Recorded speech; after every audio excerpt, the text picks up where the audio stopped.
चोर चोर खा करके गया मलाई। यह मैंने उस समय कविता बनाई थी। उस कविता का हेडिंग यही था, चोर खा करके गया मलाई। जिस समय राजीव गांधी प्रधानमंत्री थे और संसद में मानहानि विधेयक पेश किया था पत्रकारों व पत्रकारिता के ऊपर लगाम लगाने के लिए, पूरे देश में पत्रकारों ने इसका विरोध किया और यहाँ तक कि अखबारों के संपादकीय काले मनाए गए, संपादकीय खाली छोड़ा गया। और उसी विरोध के दौरान हमने यह कविता लिखी थी, चोर खा करके गया मलाई। वह कविता उस समय पत्रिका में छपी थी, काफ़ी सराही गई थी, लेकिन मैं खोज रहा था वह कविता या वो मिला नहीं। पूरी कविता मुझे याद भी नहीं यहाँ सुना देते, लेकिन उसमें भावार्थ जो था यही था कि अगर आपके यहाँ कोई चोर चोरी करता है तो कोई पत्रकार उसे छाप नहीं पाएगा, आप उसे कह नहीं पाएंगे, क्योंकि मानहानि विधेयक है। चोर जाकर अदालत में आपके ऊपर मानहानि का दावा कर देगा कि हमने चोरी किया, यह अभी साबित नहीं हुआ अदालत द्वारा, तो इन्होंने कैसे मुझे चोर कहा और कैसे यह मान लिया गया कि चोर मैं हूँ, मेरी मानहानि हुई, मुझे यह व्यक्ति हर्जाना, यह पत्रकार हर्जाना दे। खैर, उस मानहानि विधेयक का इतना विरोध हुआ कि राजीव गांधी ने वह बिल वापस ले लिया, नहीं पास हुआ, सदन के पटल पर नहीं रखा गया। आज के संदर्भ में यह बात मैं इसलिए कह रहा हूँ कि अधिकांश लोग यह मानते हैं, कहने लगे हैं कि पत्रकार बिके हुए हैं, सरकार के खिलाफ नहीं बोल रहे। मैं ये नहीं कह रहा हूँ कि सब लोग कह रहे हैं, अधिकांश या थोड़े बहुत जो भी है लोग कह रहे हैं। क्योंकि ऐसा लगता होगा, दिखाई देता होगा, तभी तो लोग कह रहे हैं। लेकिन सरकारी पक्ष इस चीज़ को नहीं मानता। यह भी एक तरह का लगाम नहीं होकर लोग कहते हैं कि पत्रकारों या प्रेस को सरकार ने खरीद लिया है। यह अच्छी चीज़ नहीं है। कांग्रेस का विरोध हुआ, काफ़ी विरोध हुआ।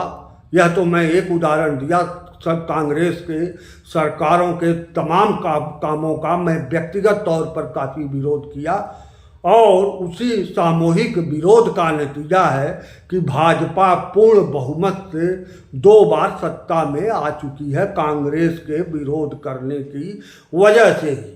आज मैं देख रहा हूँ काफ़ी कम विरोध हो रहा था सरकार और सरकार के कार्यों का, लेकिन अब काफ़ी विरोध शुरू हो गया है।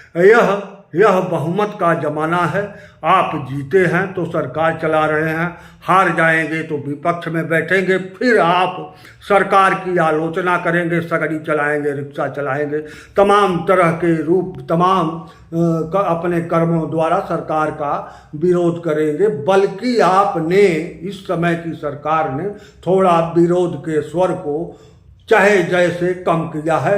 ऐसा नहीं है, यह सरकार के कृत्यों से अगर जनता इतनी प्रभावित होती तो विरोध कोई नहीं करता, विरोध को स्वर भी नहीं मिलते। खैर, कांग्रेस ने विरोध गलत काम किए, उसका विरोध हुआ, सत्ता परिवर्तन हुआ। अब आगे जो भी होगा अच्छा होगा, जो भी होगा अच्छे के लिए होता है, ऐसा हमारे शास्त्रों में कहा गया है। यहाँ तक कि हमारे मुख्यमंत्री योगी आदित्यनाथ जी कहते हैं, हित अनहित पशु पक्षी जाने। यह तुलसीदास ने अपने रामायण में लिखा है। तो हित अनहित पशु पक्षी जाने, तो आदमी तो जानबा करेगा ना अपना हित अनहित, यानी जो व्यक्ति आपका विरोध कर रहा है वह अपना हित अनहित जानता है और उसके बावजूद विरोध कर रहा है, तो उसको भी आप सुन लीजिए। लेकिन आप यह क्यों थोपने पर उतारू हैं कि हित अनहित जाने सब मोही, यानी जो सरकार है वहीं सब हित अनहित, या अच्छा काम करने का सरकार ने ठेका लिया है। कांग्रेस भी यही कहती थी, सब काम अच्छा वही कर रही है, बाकी लोग इस देशद्रोही टाइप के हैं। मैं मुद्दे पर आ रहा हूँ। मुद्दा यह है कि जो आपको सूट करता है, किसी को भी, जो सरकार में कांग्रेस रहे, कम्युनिस्ट रहे, समाजवादी रहे, मायावती, बसपा रहे, सब लोग अपने जो सूट करता है वही बातें करते हैं। मैं बहुत सीधा और सपाट बात उठाना चाहता हूं कि अभी योगी आदित्यनाथ मुख्यमंत्री हमारे ने कहा कि मुसलमानों को चाहिए कि वो आगे आकर कहें कि ज्ञानवापी मस्जिद एक गलती की तरह बनाई गई, मंदिर तोड़कर बनाई गई, इसे हम हिंदुओं को सौंपते हैं। बहुत अच्छी बात है, लेकिन यही कहा जाता है पर उपदेश कुशल बहु तेरे। तो ऐसा क्यों नहीं, आज जब आरक्षण की बात आती है तो कोई भी मुलायम सिंह यादव का परिवार, लालू यादव का परिवार, हमारे नरेंद्र मोदी जी का परिवार या जगजीवन सिंह का परिवार आगे आकर क्यों नहीं कहता कि हे देश में अब हमें जगजीवन के परिवार को आरक्षण नहीं चाहिए, मुलायम सिंह के परिवार को आरक्षण नहीं चाहिए, मायावती के परिवार को आरक्षण नहीं चाहिए, लालू प्रसाद यादव के परिवार को आरक्षण नहीं चाहिए। ये क्यों नहीं आगे आकर कहता कि हम लोग जो दलित या पिछड़े, जो अरबपति खरबपति हो चुके हैं, उनको आरक्षण की जरूरत नहीं है, मैं अपने से आरक्षण छोड़ रहा हूं। यह क्यों नहीं कहता इस हिंदुओं में, हिंदुओं के प्रति नहीं कहेगा। लेकिन आप मुसलमानों से आशा रखते हैं कि वो आगे आकर कहें। लेकिन एक भी अपील हमारे योगी आदित्यनाथ की तरफ से, मुख्यमंत्री, तमाम मुख्यमंत्री हैं, हमारे माननीय आदरणीय प्रधानमंत्री नरेंद्र मोदी के तरफ से एक बार भी नहीं कहा गया कि जो भी दलित या उसमें हैं पिछड़ों में अखिलेश यादव की तरफ से, क्यों नहीं अखिलेश यादव कहते कि अब हमसे जुड़े जो हमारे बिरादरी के असंख्य लोग जो करोड़पति अरबपति हो गए हैं वो आरक्षण का कोई लाभ नहीं लेंगे। क्यों नहीं मायावती का परिवार या उनसे जुड़े लोग कहते कि हम जो अरबपति खरबपति दलित हो गए हैं वो अब आरक्षण का लाभ नहीं लेंगे। कोई नहीं कहता, क्यों नहीं आगे आता। और किसी भी में हिम्मत नहीं है कि इस मुद्दे को उठाकर बात करे। आप कहेंगे 10% आरक्षण उच्च वर्ग को हमने दिया, कब दिया, क्यों दिया, कैसे दिया, कहाँ है 10% लोकसभा विधानसभा की सीटें उच्च वर्ग के लिए आरक्षित। आपने उच्च वर्ग के लिए 10% आरक्षण दिया, उसमें क्लाज है कि जो गरीब उच्च वर्ग होगा उसी को मिलेगा। तो यह क्लाज पिछड़ों और दलितों के साथ क्यों नहीं लगाते आप?